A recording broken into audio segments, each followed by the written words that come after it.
In this video, I'm going to show you how to add money to Binance Wallet. Now, the first thing you have to do, of course, you want to install your Binance Wallet extension if you're using it on your browser. And then in here, you must go to the Receive tab because the only way to add money is to actually receive it from a different wallet. So I'm going to click on Receive here. And let's say I now want to receive some USDT from a different wallet. I'm going to click on USDT. And then here for the network, I'm going to use the Solana chain right now. And then here you'll receive your address to which you have to send from a different wallet onto your Binance wallet. Okay, so to add money, you must of course have some on any of your different wallets, which could be of course whatever you want, but for me it's going to be Phantom. That's what I'm going to demonstrate that with.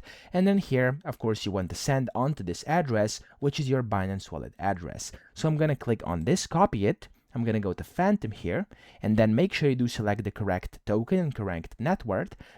So I'm going to select USDT on the Solana chain because I do have roughly $5 of that. I'm going to click on send, and I'm going to send it over here to my Binance wallet. The amount is going to be like $2. And when I click on next, if everything looks cool, I'm going to click on send, and then within just a few minutes or a few seconds, I should have my funds, my money available on here on my Binance wallet, and I can then use it however I want. So that's how this works. I hope this video helped you out. If it did, please subscribe to the channel and help me out as well.